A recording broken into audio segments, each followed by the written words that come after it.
Madam చెప్పమ్మా. ఎట్లా ఈ కేజీ? కేజా? ఆ కేజీ నువ్వేం కొంటావయ్యా? చటక్కం చాలు 100 రూపాయలు. చెటాకు 100 రూపాయలా? ఆ.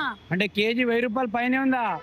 మరేమనుకున్నావు? అరే ఇది మా ఊర్లో ఫ్రీగా వస్తుంది అంటే ఇది ఊర్లో మీకు ఫ్రీగా వస్తుంది బాబు. మేము చెట్టుకు అనవసరంగా తెంపుకోలేదు మేము. మీరు 1000 రూపాయల కేజీ అమ్ముతారా? 1000 రూపాయలే. మేము ఊర్లో చెట్లు తెంపి ఇక్కడ తెచ్చి కుప్పలేసి అమ్ముతాం, అందుకే 1000 రూపాయలు. అవునా? అంత స్పెషల్ ఏముంది? చింత చిగురే కదా? ఇది చింత.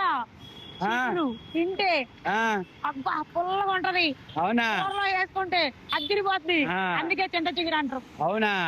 పెళ్ళైన వాళ్ళకు తొందరగా తింటే వాళ్ళకు తొందరగా పిల్లలు పుడతారా? పెళ్ళైన వాళ్ళకి తొందరగా కడుపు వస్తుంది బాబు, తిను. చింత చిగురా?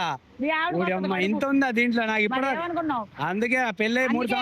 3 సంవత్సరాలు దున్ని దున్ని దుంత పంటనే వండట్లేగా. కాదు, చింత చచ్చినా పులుపు సావలేదని ఎందుకు అంటారు అనుకున్నావు? నీలాంటి వాడికి మ్యాటర్ లేకపోతే నీ తింటే మ్యాటర్ వచ్చేద్ది. అవునా? ఆ. అయితే నాకు అర్జెంట్ గా 1 కేజీ ఇచ్చేయండి. డబ్బులు ఎంతైనా పర్వాలేదు. కేజీ. అయితే ఓకే, 1000 రూపాయలు కేజీ. అవునా? ఆ. ఫోన్ పే ఉందిగా? పెద్దది ఉందా అక్కడ? అవునా? సరే వేస్తా అయితే.